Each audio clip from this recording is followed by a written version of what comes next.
This week, 10 people were charged with attempted murder of federal agents after a July 4th attack on an immigration detention center in Alvarado, Texas. Fireworks were shot at the facility, and a police officer responding to the scene was shot in the neck.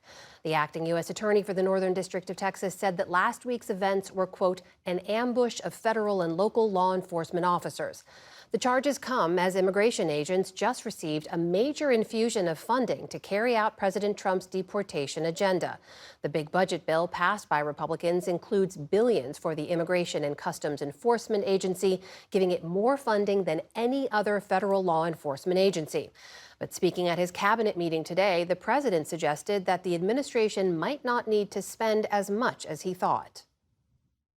I don't think we're going to need so much of it because we had zero come in last month, so I'm not sure how much of it we want to spend. You may think about that. Well, you may actually think about saving a lot of money because the wall's been largely built and it obviously worked, but you may want to think about that. Our White House correspondent Laura Barón-Lopez joins us now with the latest. So, Laura, we heard the president there seem to downplay the need to use all of the money that was allocated for his deportation agenda. What should we understand about that?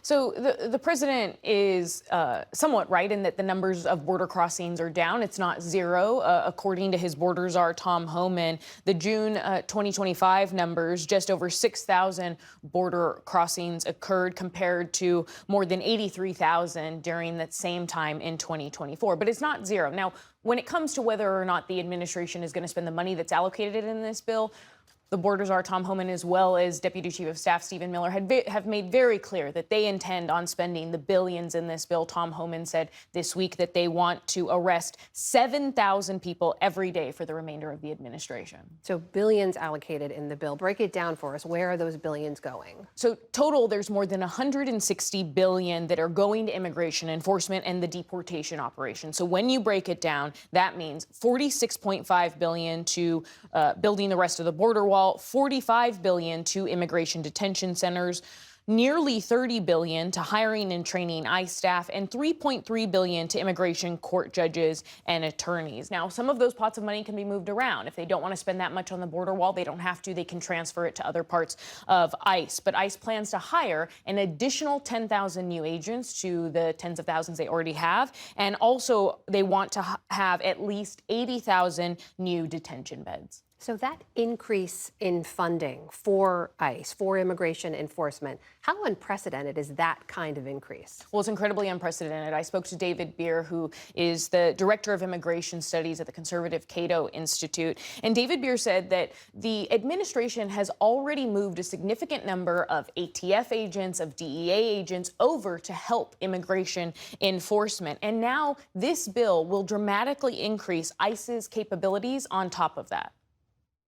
Under this bill, by 2028, you're talking about spending effectively 80% of all federal law enforcement dollars will go to immigration enforcement.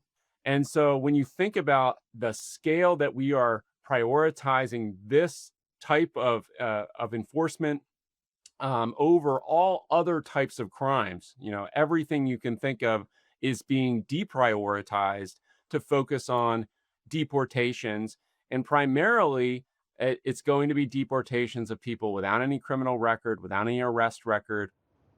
So as Beer said, law enforcement being moved from other types of operations, prioritizing other types of crimes to specifically focusing on immigration enforcement. And David Beer warned that the impact of this law will mean that ICE raids could very well become an everyday part of American life and hit communities that it hasn't necessarily hit already. He warned that he thinks there could be an increase of racial profiling, including of American citizens. And we've seen some American citizens get caught up in these ICE operations already, some arrested, some put in handcuffs, and he is concerned that that will only increase. Now, another impact of this, according to David Beers and the Cato Institute's number crunching, and they did this by looking also at the nonpartisan Congressional Budget Office's estimate, but that they estimate that the U.S., because of this bill, is going to lose some $900 billion in tax revenue that is paid by these immigrants who are potentially going to be picked up and deported by the administration. So we've seen this dramatic increase in funding. funding for ICE. You talked about scaling up ICE's capabilities on the ground, everyday ICE operations,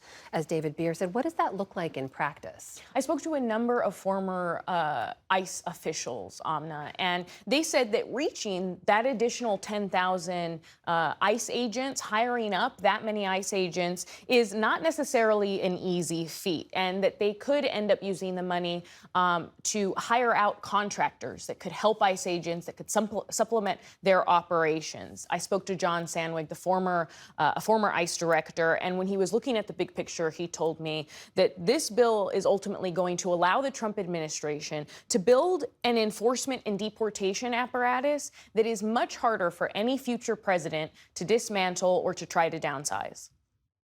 This infusion of capital is not just about the near term and about increasing the size of ICE during the Trump administration, but I think it's also about building an immigration enforcement system that will sustain a much higher number of deportations, not just in the next 2.5, 3 years, but in the next 10 years. We're going to see an ICE that it is going to be hard for any future administration to shrink it, and its capacity to deport will certainly be at the highest level it's ever been in the history of the United States.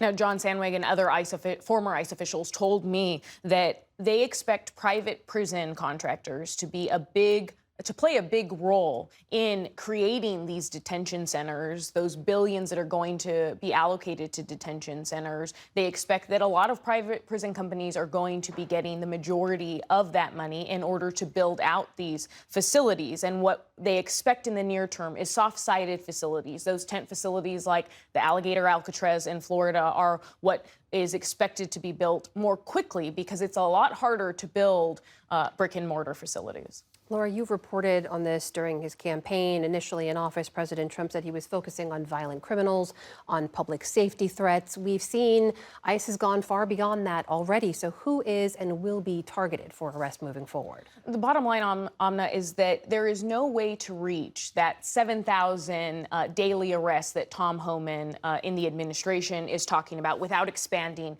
their targets. Now, ICE arrest data obtained by the Deportation Data Project and the UCLA Center for Immigration Law shows that a majority of the undocumented immigrants that have been arrested since Trump took office did not have a criminal conviction. And David Bier and other experts that I've talked to said that now they expect the administration to increase their targeting of undocumented immigrants that are either recent arrivals or ones who had their legal status stripped away more recently. And we saw that those increased operations already in Los Angeles this week, where there were troops as well as ICE agents and military vehicles that descended on MacArthur Park. This is near a predominantly Latino neighborhood. And Karen Bass, the LA mayor there, said that this is another example of the administration ratcheting up the chaos. But bottom line is that there is an expectation that more and more operations are going to be carried out in communities and at work sites like Home Depots and other areas across the country. Our White House correspondent Laura Barón Lopez, thank you. Thank you.